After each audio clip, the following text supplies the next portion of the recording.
Ka-express, parang kidlat na tumama sa Southeast Asia ang performance ni Alex Ayala matapos niyang ipakita na kaya niyang mangibabaw sa dalawang magkaibang events sa loob ng isang araw. Matapos ang dominanteng panalo sa singles kontra Malaysia, agad siyang bumalik sa court para sa mixed doubles kasama si Francis Casey Alcantara at doon tiniklop nila ang pambato ng Singapore sa straight sets.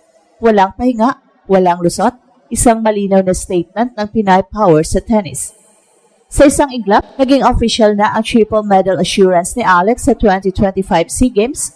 May team bronze, may singles bronze, o mas mataas, o may mixed doubles bronze, o mas mataas na rin. Hindi lang ito tungkol sa dami ng medalya, ito ay patunay ng endurance, versatility at WTA level conditioning na nangigibabaw sa buong rehiyon. Ang kakayahan niyang mag-shift mula solo battle patungo sa team execution sa isang araw ay bihirang makita.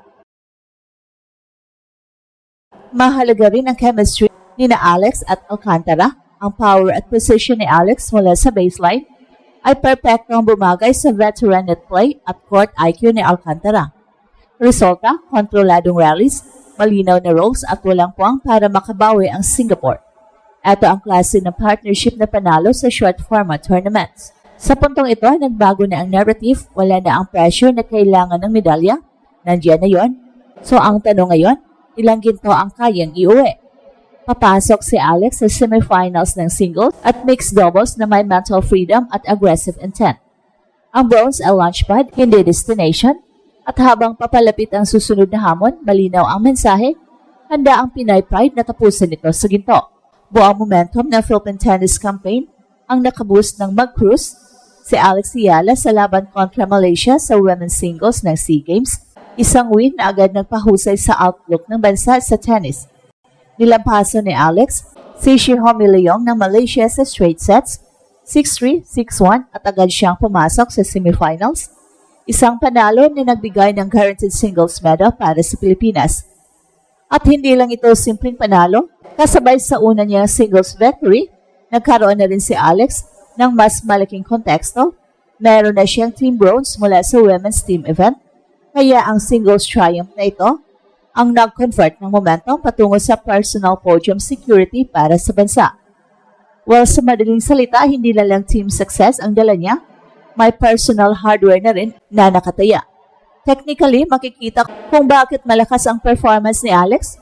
Mabilis niyang inassert ang baseline control at pinag-iba ang tempo gamit ang unang set para i-shake off ang rust, saka sinara ng dominante ang second set. Ang klase ng unang outing na ito ay nagpapakita ng dalawang bagay. Una, ang kanyang WTA level shotmaking at pangalawa, ang kapangyarihan ng crowd support sa Bangkok na nag-ambag ng momentum. Ang SEA Games ay short format at mabilis ang ikot, kaya malaking bentahe ang makakuha ng court time at confidence agad. Ang panalo ni Alex kontra Malaysia ay hindi lamang win column boost, ito ay practical advantage, nagbigay ito ng match rhythm, nag-alis ng unang round jitters, at nagbigay ng tactical window para sa coaching staff na i-tune ang game plan bago ang semis.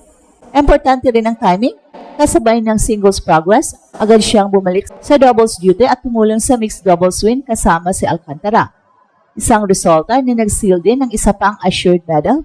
So ibig sabihin sa loob ng isang araw, nagbigay si Alex ng critical contributions ng multiple events, team, singles at mixed doubles, at pinalakas nito ang medal prospects ng Team Pilipinas. Sa mas malawak na perspective, ang resulta ni Alex ay bahagi ng isang bigger momentum para sa Team Pilipinas, team medal na assured, singles medal na certified at mixed doubles pathway papunta sa semis. Ang kombinasyon ng individual quality at team depth ang dahilan kung bakit nagiging seryoso ang Pilipinas sa tennis sa SEA Games edition na ito. Kung tuloy-tuloy ang ganitong form at kung mapapangalagaan ng recovery at scheduling ni Alex sa pagitan ng matches, talagang may realistic shot ang bansa na i-convert ang guaranteed bronze into higher medals pagdating sa semis at finals. Sa susunod na hakbang, focus ni Alex ang semis kung saan kailangan panatilihin ang aggression at precision habang nire-rotate rin ang energy para sa doubles. Ang unang hakbang ay ginawa na niya, win, rhythm at confidence, tatlong bagay na mahalaga sa paghabol ng mas mataas na medal finish para sa Pilipinas sa SEA Games. Ang panalo ng Gilas kontra Vietnam ay hindi lang isa pang tally sa column, ito ay strategic pivot point na nagpapakita kung bakit realistic ang target na gold para sa Pilipinas sa SEA Games. Nag-uwi ang Gilas ng 78-67 na panalo matapos gumaling mula sa malaking deficit at napakita ng late game execution na karaniwang nakikita sa championship teams. So unang dapat pansinin, resilience at in-game adjustment. Naiwan ang Pilipinas ng 41-27 sa score, pero sinara nila ang second quarter sa isang 10-0 run para panatilihing buhay ang laban. Senyales na may correction sa depensa at sa taktika ng coaching staff bago pa man magsimula ang second half. Hindi basta-basta ang mag-recover mula sa ganitong sitwasyon, so ibig sabihin, may kapasidad ang Gilas na mag-scan, mag-adapt at mag-reattach ng energy kapag kinailangan. Pangalawa, role players at clutch creation. So Robert Bolick ang nagbigay ng pamatay na 9-0 run sa late minutes, kasama ang back-to-back threes na nagdala ng lead for good, 70-62. Isang halimbawa ng clutch scoring mula sa bench o second unit playmaker na kadalasang hinahanap ng matagumpay na kupunan.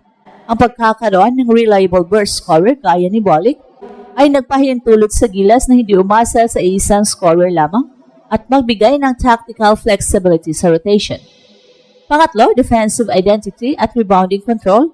Ang paraan ng Gilas sa pagputol ng second chance points at pagpersa sa Vietnam na mag-shoot sa labas ang nag-convert ng mga stops into transition at easy points. Kapag nanalo ka sa rebounds at turnovers, nababawasan ang variance, so ibig sabihin, mas predictable at replicable ang panalo. Ito ang base ng sustained tournament run, lalo na kapag madalas ang back-to-back scheduling. Pang-apat, psychological leverage mula sa crowd at sweep momentum. Hindi biro na sinabing, "It feels like we're in the Philippines" ni Coach Norman Black. Ang crowd effect na ito ay nagiging external pressure sa kalaban at internal fuel para sa mga manlalaro. Kasabay nito, ang group stage sweep 2-0 ay nagbigay ng breathing room sa Gilas para i-manage ang minutes at fine-tune rotations bago ang semifinals. Pinaikli nito ang margin for panic at pinahaba ang margin for confidence. Sa tactical lens, ang susunod na hakbang ay malinaw: preserve the defensive template, keep role clarity, at gamitin ang bench burst ng epektibo. Huwag mag-overload sa hero ball, hayaan ang pagkakaiba ng mga combo lineups na mag-deliver ng energy, at kung mananatili ang ganitong disiplina, at kung mapapangalagaan ng mga key contributors physically at mentally, lumalakas ang case na ang Gilas ay hindi lang makarating sa finals, kundi makuha ulit ang gold medal. At ito ang Express Info kung saan bawat kwento ginulat ang mundo. Don't forget to like and subscribe.